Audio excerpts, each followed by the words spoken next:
A disciplina de oração de Susanna Wesley que poucos conhecem. Uma das práticas de oração mais radicais da história cristã aconteceu debaixo de um avental de cozinha? No meio do caos de 19 filhos. Em uma casa que pegou fogo 2 vezes. 9 bebês mortos antes dos 5 anos de idade. E mesmo assim, uma mulher fez uma promessa a Deus que mudou o curso da história cristã mundial. Você está prestes a descobrir a disciplina de oração secreta de Susanna Wesley, a mãe do avivamento metodista. Uma prática tão poderosa que gerou 2 dos maiores líderes cristãos de todos os tempos.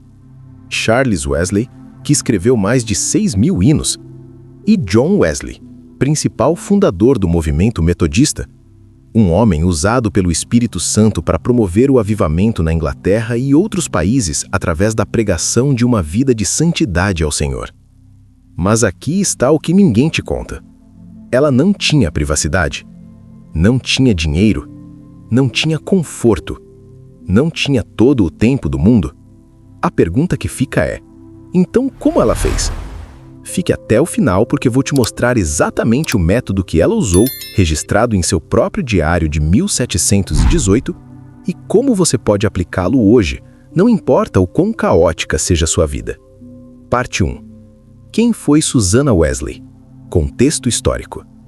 Antes de mergulharmos na prática revolucionária de oração de Susanna, você precisa entender o contexto impossível em que ela viveu. Porque aqui está a verdade.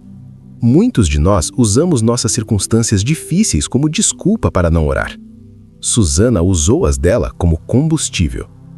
Nascida Susanna Ainsley em 20 de janeiro de 1669, ela era a caçula de 25 filhos de um proeminente ministro dissidente em Londres. Aos 12 anos, tomou uma decisão corajosa e independente. Deixou a igreja de seu pai e se juntou à igreja anglicana por convicção de consciência, mostrando desde cedo que não seguia multidões, mas buscava a verdade. Em 1688, aos 19 anos, ela se casou com Samuel Wesley, um ministro anglicano. O que parecia promissor se tornou uma vida de provações inimagináveis. Escute isto com atenção. Susanna teve 19 filhos. 19. 9 deles morreram na infância. Em 1697, o reverendo Samuel Wesley e sua esposa Susanna mudaram para a pequena cidade de Epworth para pastorear a igreja de Santo André, onde criaram seus 10 filhos. Os moradores de Epworth se opunham fortemente a qualquer pessoa que fosse monarquista, conservadora ou acadêmica. O pastor Samuel era tudo isso. Os moradores de Epworth fizeram tudo o que podiam para expulsar os Wesley da cidade, destruindo plantações, animais e se recusando a pagar o dízimo. Um incêndio destruiu a casa paroquial onde os Wesley moravam, supostamente provocado por moradores da região. Escritor prolífico, o desejo de Samuel Wesley de se tornar um autor respeitado jamais se concretizou. Infelizmente, ele ficou conhecido principalmente por deixar muitas dívidas para sua família após sua morte, em 1735. A história mostra que ele não foi um pai exemplar, mas sem dúvida, o reverendo Samuel Wesley teve grande influência sobre seus filhos. Em uma das cartas que enviou ao seu filho John, o reverendo Samuel demonstra seu orgulho e alegria ao parabenizá-lo por ter sido eleito membro do Lincoln College em Oxford. Mais tarde, quando John Wesley visitou Epworth, pregou usando o túmulo de seu pai como púlpito, talvez em homenagem à sua memória. Susanna estava constantemente doente e fisicamente debilitada. E quando finalmente reconstruíram a casa após o incêndio, ela foi forçada a distribuir seus filhos em diferentes lares por 2 anos. Quando eles retornaram, ela ficou mortificada ao descobrir que haviam adotado linguagem inadequada e hábitos ruins. Agora, seja honesto comigo. Se essa fosse sua vida, qual seria sua desculpa para não orar? Estou muito ocupado. Tenho muitos problemas. Minha situação é muito estressante. Susanna poderia ter usado qualquer uma dessas desculpas, mas não usou. Em vez disso, ela fez algo que desafiou toda a lógica humana. Parte 2. A promessa radical e o método do avental. Aqui está onde a história fica absolutamente fascinante. Quando Susana era jovem, ela fez uma promessa radical a Deus, documentada por historiadores e registrada por seus próprios filhos. Para cada hora que eu gastar em entretenimento, darei a ti em oração e na palavra. Deixe isso penetrar. Uma promessa de equilíbrio espiritual total. Hora por hora. Entretenimento versus oração. Um compromisso absoluto. Mas então a vida aconteceu. Casamento, filhos, pobreza, caos. Cuidar da casa, ordenhar a vaca, trabalhar nos jardins, educar as crianças. Ela fazia tudo sozinha, porque não tinham dinheiro para empregados. E aqui está a reviravolta. Susana percebeu que não tinha tempo para entretenimento. Nenhum. Zero. Sua vida era trabalho constante e crise após crise. Então, sabe o que ela fez? Ela renegociou com Deus. Não para fazer menos, para fazer mais. Ela decidiu dedicar 2 horas por dia em oração. 1 hora pela manhã e 1 hora à noite, não importa o quão impossível parecesse. Mas espera, como uma mulher com 10 filhos vivos correndo pela casa ia conseguir 2 horas de oração silenciosa? Aqui está o método que mudou tudo, o avental de oração. Isso mesmo, um simples avental de cozinha. Susana instruiu seus filhos. Quando vocês me virem sentada na minha cadeira com o avental sobre a cabeça, significa que estou em oração com Deus e não devo ser perturbada. Imagine a cena. 10 crianças brincando, estudando, brigando ao redor. Sem paredes, sem porta trancada, sem quarto silencioso. Apenas uma mãe exausta sentada em uma cadeira de cozinha com um avental puxado sobre a cabeça, criando um santuário portátil no meio do caos absoluto.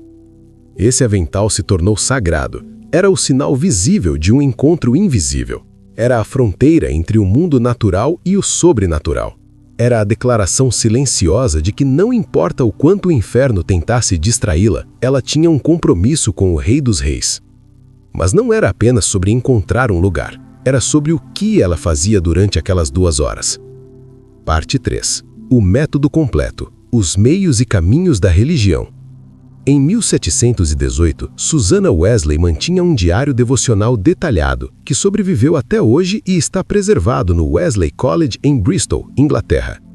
Nesse diário, ela documentou seus meios e caminhos da religião, um método estruturado de vida espiritual que mais tarde influenciaria diretamente o movimento metodista fundado por seu filho, John. Vou te dar os elementos exatos do sistema de Susana.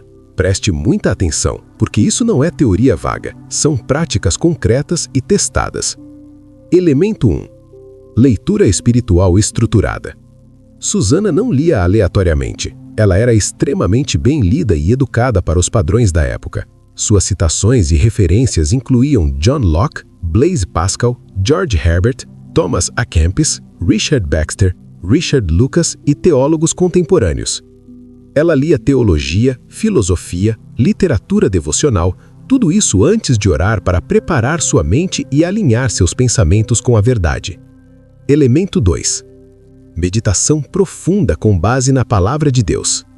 Segundo seu próprio testemunho documentado, Susana considerava a meditação como, comparavelmente, o melhor meio de espiritualizar nossas afeições, confirmar nosso julgamento e adicionar força às nossas resoluções piedosas. Ela não pulava direto para pedidos. Ela meditava, processava, contemplava. Deixava a palavra penetrar em sua alma antes de responder. Elemento 3. Autoexame rigoroso.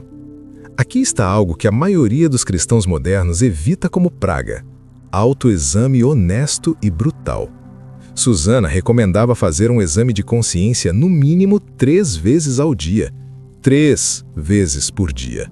E especialmente antes de participar da Santa Comunhão, para confiar apenas em Jesus, o mediador da nova aliança, confessando pecados para sublinhar nossa total dependência da misericórdia de Deus. Ela escreveu em seu diário: omitir nenhuma oportunidade de retiro do mundo. Elemento 4. Oração preparada e reverente. Escute esta oração registrada de Susana. Isso vai te cortar. Capacita-me, ó Deus, a coletar e compor meus pensamentos antes de uma aproximação imediata a Ti em oração. Que eu tenha cuidado de ter minha mente em ordem quando tomo sobre mim a honra de falar ao Senhor soberano do universo. Salva-me de me envolver em orações precipitadas e imprudentes e de romper abruptamente para seguir negócios ou prazeres, como se eu nunca tivesse orado. Você pegou isso? Como se eu nunca tivesse orado. Quantas vezes nós oramos correndo, já pensando na próxima tarefa, antes de dizer amém? Elemento 5. Adoração consciente. A oração de Susana não era uma lista de pedidos. Era comunhão, era adoração, era estar na presença de Deus e permitir que essa presença a transformasse. Testemunhas históricas registram que, após suas horas de oração, Susana voltava para sua família brilhante, alegre e calma. A oração não a esgotava, a renovava. Elemento 6. Sistema de disciplina contingente. E aqui está algo absolutamente brilhante que Susana escreveu e que demonstra sua sabedoria prática. Indisposição espiritual não deve resultar em inatividade. Mesmo que eu não possa orar, vou meditar. Se não posso meditar, então vou ler. Se não posso ler, então vou fazer o bem. Isso é genial. Ela criou um sistema à prova de falhas. Sempre há um próximo passo. Nunca há desculpa para a paralisia espiritual. Elemento 7. Oração específica e estruturada pelos filhos. Além das 2 horas diárias de oração geral, Susana implementou algo revolucionário para a época. Ela dedicava meia hora individual por semana para cada um de seus filhos. Cada criança tinha um dia específico da semana, 2 aos domingos, onde tinha a atenção total de Susana para a discussão espiritual profunda. Não era disciplina, não era educação acadêmica, era direção espiritual personalizada. Ela tratava cada filho como uma alma única, confiada a ela por Deus. Em uma carta ao marido Samuel, ela escreveu: "Não posso deixar de ver cada alma que você deixa sob meu cuidado como um talento confiado a mim pelo grande Senhor." Agora, antes de você pensar, isso é impossível para mim, espere, porque vou te mostrar como Susana tornou o impossível possível através de uma filosofia de vida radical. Parte 4. A filosofia por trás do método. Transformação prática. Aqui está a questão que você provavelmente está se fazendo. Como Susana conseguiu fazer tudo isso?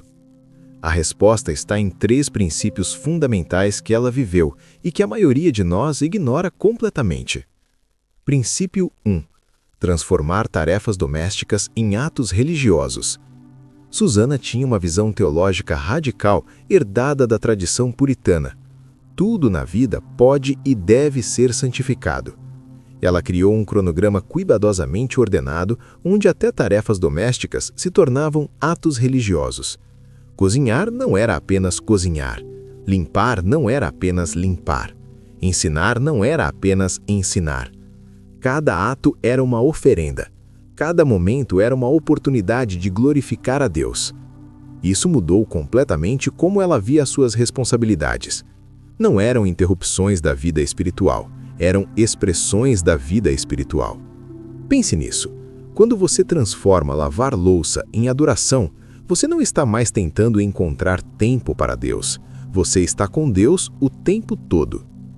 Princípio 2. Disciplina rígida como expressão de amor.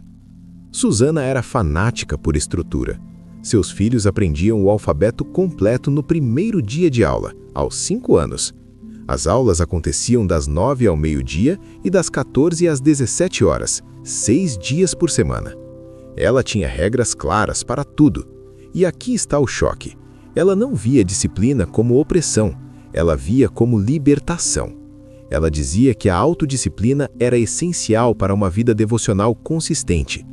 Regras e uma vida disciplinada eram uma forma de manter esse método de devoção. Sem estrutura, a vida espiritual morre. A liberdade não vem do caos, vem da ordem intencional. Princípio 3. Oração como arma principal. Em seu diário de 1718, Susana escreveu algo profundo que se tornou um pilar da espiritualidade metodista. Oração é a principal arma contra a tentação. Não um dos meios, a principal arma. Ela não via a oração como uma disciplina piedosa opcional. Ela via como guerra espiritual essencial. Sem oração, você está desarmado no campo de batalha. Cada crise em sua vida, e houve dezenas, ela enfrentou com oração primeiro. Não planejamento humano, não manipulação, não desespero. Oração. E os resultados? Os resultados vão te deixar de queixo caído. Parte 5. O legado e o fruto. Impacto histórico. Agora vem a parte da história que vai te fazer repensar completamente o que é possível através da oração fiel. Susanna Wesley morreu em 23 de julho de 1742, aos 73 anos, e foi enterrada em Bunhill Fields, Londres. Mas sua morte foi apenas o começo de seu legado. Deixe-me te dar os números. Seu filho, John Wesley, pregou para quase 1 milhão de pessoas durante sua vida, sem microfone, sem tecnologia, sem mídia social. Aos 70 anos, ele pregou para uma multidão de 32 mil pessoas ao ar livre. Sua influência teológica continua dominando o metodismo mundial até hoje, incluindo a Igreja Metodista Unida, a Igreja Metodista da Grã-Bretanha e centenas de denominações derivadas. Seu filho, Charles Wesley, escreveu mais de 9.000 hinos. 9.000! Muitos ainda são cantados em igrejas do mundo inteiro mais de 250 anos depois. Juntos, esses dois irmãos lideraram o grande avivamento do século XVIII em Inglaterra, um movimento que transformou não apenas igrejas, mas a própria sociedade britânica. E tudo isso começou debaixo de um avental de cozinha. Em sua correspondência adulta com a mãe, John Wesley frequentemente pedia conselho teológico e espiritual a Susanna. Ela continuou sendo sua diretora espiritual até a morte. Quando John enfrentou o problema de como pastorear os milhares de novos convertidos durante o avivamento, ele implementou um sistema de classes e líderes, copiado diretamente do método de sua mãe de dedicar tempo individual a cada filho. O biógrafo John Kirk escreveu em 1864: "Seu nome tem sido recebido em todos os lugares com respeito, e por uma grande e influente comunidade cristã tem sido estimado com o mais forte afeto. Seu sucesso na educação de seus filhos tem sido tema de admiração universal, e ninguém ainda ousou arriscar nem mesmo uma conjectura sobre o quanto a causa da religião e o bem-estar da raça humana devem à sua piedade firme e talentos extraordinários." Então aqui está a pergunta que você precisa responder hoje. Parte 6. Aplicação prática para hoje. Você chegou até aqui. Agora vem a parte mais importante. Não estou te contando a história de Susanna Wesley para você apenas admirá-la. Estou te contando para você aplicar os princípios dela em sua própria vida. Aqui está a verdade brutal. Você provavelmente não tem 19 filhos. Sua casa provavelmente não pegou fogo 2 vezes. Você provavelmente não está criando os filhos sozinho em pobreza extrema, enquanto seu cônjuge está na prisão. Então, o que está te impedindo? Deixa eu adivinhar. Não tenho tempo? Estou muito ocupado? Minha vida é muito caótica. Não consigo me concentrar? Não tenho um lugar silencioso? Susanna destruiria cada uma dessas desculpas. Então aqui está o que vou te desafiar a fazer. Desafio prático. 5 passos. Passo 1. Comece pequeno, mas comece hoje. Não tente imitar as 2 horas de Susanna imediatamente. Comece com 15 minutos, apenas 15. 1 pela manhã, 1 à noite. Se Susanna conseguiu sob avental com 10 crianças gritando, você consegue encontrar 15 minutos. Passo 2. Crie seu próprio avental. Não literal, a menos que funcione para você, mas crie um sinal, um ritual, um marcador físico que diga: estou em oração agora. Pode ser sentar-se em uma cadeira específica, colocar fones de ouvido, mesmo sem música, fechar a porta do quarto, ir para o carro. O importante é criar uma fronteira sagrada entre você e as distrações. Passo 3. Adote o sistema contingente de Susanna. Se não posso orar, vou meditar. Se não posso meditar, vou ler. Se não posso ler, vou fazer o bem. Sempre tenha um plano B. Sempre tenha um próximo passo. Nunca aceite a paralisia espiritual. Passo 4. Transforme tarefas em adoração. Escolha uma tarefa diária: lavar louça, dirigir para o trabalho, dobrar roupa, e transforme-a conscientemente em ato de adoração. Não apenas orar enquanto faz. Faça a tarefa como oração. Passo 5. Faça um exame de consciência diário. Antes de dormir, faça 3 perguntas simples. Onde eu vi Deus hoje? Onde eu falhei hoje? O que preciso entregar a Deus amanhã? 2 minutos, mas honestos, brutalmente honestos. Aqui está a verdade final que Susana nos deixou. Deus não precisa das suas circunstâncias perfeitas. Ele precisa da sua disponibilidade obstinada. Susana não teve uma vida fácil. Ela teve uma vida fiel.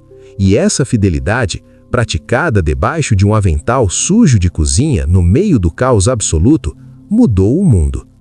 Então, deixa eu te perguntar. Daqui a 50 anos, o que sua vida de oração terá produzido? Que legado você está construindo agora, em seus momentos de intimidade com Deus que ninguém vê? Se Deus te desse 2 filhos que pregassem para 1 milhão de pessoas e escrevessem 6.000 hinos, você acharia que suas 2 horas diárias de oração valeram a pena? Susana morreu achando que era apenas uma mãe. Ela não sabia que era uma arquiteta de avivamento. Você também não sabe o que Deus vai fazer com sua fidelidade oculta. Mas uma coisa é certa, Ele vai fazer algo, porque Deus sempre honra a oração persistente, disciplinada e sacrificial. Então pegue seu avental, seja lá o que isso signifique para você, e encontre seu lugar sagrado no meio do caos. Porque a história está esperando para ver o que Deus vai fazer através de alguém que simplesmente não desiste de orar. Os 3 maiores erros que impedem sua vida de oração. Antes de você sair deste vídeo, preciso te alertar sobre os 3 erros fatais que vão sabotar sua vida de oração. Erros que Susana Wesley conscientemente evitou e que a maioria dos cristãos comete todos os dias. Erro número 1. Esperar pelo momento perfeito. Susana não esperou os filhos crescerem, não esperou ter mais dinheiro, não esperou uma casa maior, não esperou a vida ficar menos caótica. Ela orou no meio do caos. E aqui está a verdade cortante. Se você está esperando pelo momento perfeito para começar uma vida de oração disciplinada, você nunca vai começar, porque o momento perfeito não existe. Satanás não precisa te convencer a nunca orar. Ele só precisa te convencer a esperar um pouco mais. E um pouco mais se transforma em anos, décadas, uma vida inteira. O avental de Susana era a declaração física de que agora é o momento, não amanhã. Não quando as coisas melhorarem. Agora. Erro número 2. Depender de sentimentos. Aqui está algo crucial sobre Susana que precisa ficar cristalino. Ela não orava quando sentia vontade. Ela orava porque havia feito um compromisso. Lembra do sistema contingente dela? Se não posso orar, vou meditar. Se não posso meditar, vou ler. Ela sabia algo que a geração moderna esqueceu completamente. Disciplina espiritual não é sobre sentimentos, é sobre fidelidade. Quantas vezes você já deixou de orar porque não estava sentindo, porque não estava inspirado, porque Deus parecia distante? Susana orou nos dias em que sentiu a poderosa presença de Deus e orou nos dias em que sentiu absolutamente nada. A diferença? Ela orou nos 2. Aqui está uma verdade que vai libertar você. Deus não precisa que você sinta algo para Ele fazer algo. Ele precisa que você apareça. Quando você aparece fielmente, dia após dia, mesmo quando não sente nada, isso é fé verdadeira. Isso é o que constrói caráter. Isso é o que move o coração de Deus. Erro número 3. Orar sem estrutura. Susana tinha um método, um sistema, uma estrutura clara e repetível. E aqui está por que isso importa. Emoções mentem, motivação flutua, circunstâncias mudam, mas estrutura permanece. Pense assim, você não escova os dentes apenas quando sente vontade. Você escova porque é uma disciplina não negociável que protege sua saúde física. Por que sua saúde espiritual deveria ser diferente? Susana tratava a oração como não negociável. Não era se eu tiver tempo, Era "isso define meu tempo". Então aqui está o que você vai fazer hoje. Não amanhã, hoje. Pegue seu celular agora. Abra o calendário. E bloqueie 2 horários de 15 minutos. Um pela manhã, um à noite, para os próximos 30 dias.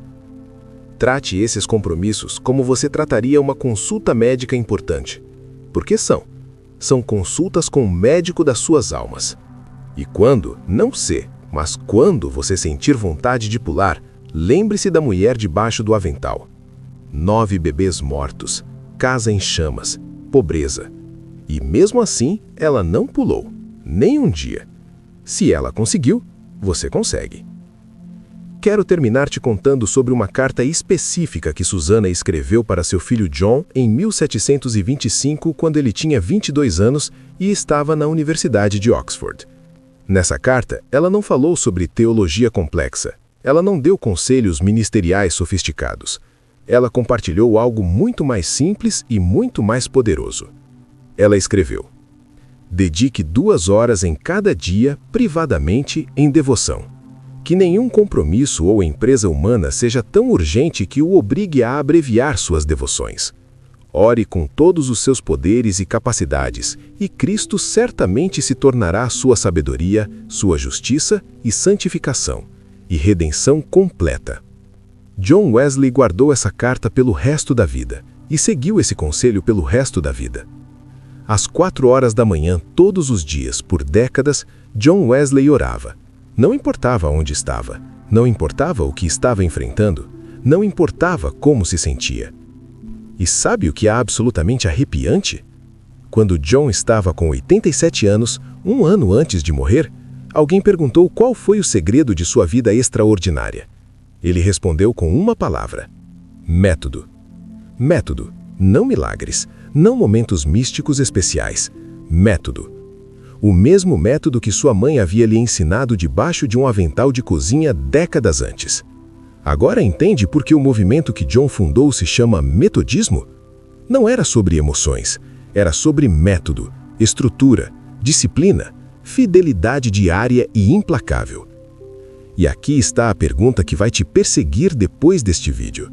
Se o segredo da vida extraordinária de John Wesley foi método, e o método dele veio de Susana, e o método de Susana funcionou no meio do caos absoluto, por que você ainda acha que não vai funcionar para você? A resposta honesta é: vai funcionar. Você só precisa decidir se está disposto a pagar o preço que Susana pagou. E o preço não é dinheiro, não é tempo que você não tem. O preço é morte. Morte para suas desculpas, morte para sua preguiça espiritual, morte para a ilusão de que você pode viver uma vida cristã poderosa sem disciplina radical. Susana morreu literalmente sem nada, pobre, fisicamente exausta, sem reconhecimento público. Mas ela morreu sabendo que havia sido fiel. E 280 anos depois, aqui estamos. Milhões de pessoas ao redor do mundo ainda falando sobre a mulher debaixo do avental. Então me diga, o que você quer que digam sobre você daqui a 280 anos? Que você estava muito ocupado? Que você não tinha tempo? Que você ia começar amanhã? Ou que você foi fiel? A escolha sempre foi sua. Se você chegou até aqui, você não é uma pessoa comum. Você é alguém que Deus está chamando para algo maior. Sinta-se desafiado ou desafiada. Susana Wesley tinha vários obstáculos para não orar, uma rotina cansativa com vários filhos para criar, mas ela separou um tempo precioso para orar ao Senhor. Você é capaz. Deus te chamou. Não é fácil renunciar, mas o exemplo da vida de Susana é um combustível para nos esforçarmos e também conseguir ter um tempo de oração de intimidade com Deus, independente das lutas, rotina, cansado. Deus vai te forjar. Não tente ser perfeito, tente ser fiel. Se você perder um dia, não desista, comece de novo no dia seguinte. Graça é real, mas também não use graça como desculpa para a preguiça. Susana não usou. Há uma geração inteira esperando para ver o que Deus fará através de pessoas comuns que simplesmente não desistem de orar. Pessoas como você, pessoas como eu, pessoas como Susana. Não super-heróis espirituais, apenas pessoas fiéis. E a história provou 1000 vezes. Deus não precisa de habilidade, Ele precisa de disponibilidade. Então pegue seu avental, seja literal ou metafórico, e vamos começar uma revolução de oração em pleno século XXI. Porque o mundo não precisa de mais cristãos que sabem sobre oração. O mundo precisa de cristãos que oram. E hoje você vai ser um deles. E mais importante, nos vemos no lugar secreto, onde você e Deus vão escrever uma história que o mundo ainda não conhece. Agora vai, e não volte até ter orado. Se este vídeo tocou você, não apenas deixe um like, comprometa-se. Escreva nos comentários, vou criar meu tempo de oração com Deus. E conte como você vai aplicar isso. E se você conhece alguém que precisa ouvir essa história, uma mãe exausta, um pai sobrecarregado, alguém que acha que não tem tempo para Deus, compartilhe este vídeo agora. Vamos ver se conseguimos iniciar um movimento de avental de oração em pleno século XXI. A vida de Susana prova que não existe circunstância que possa matar uma vida de oração determinada. A pergunta é, você vai provar isso também? Nos vemos no próximo vídeo. E até lá, não pare de orar!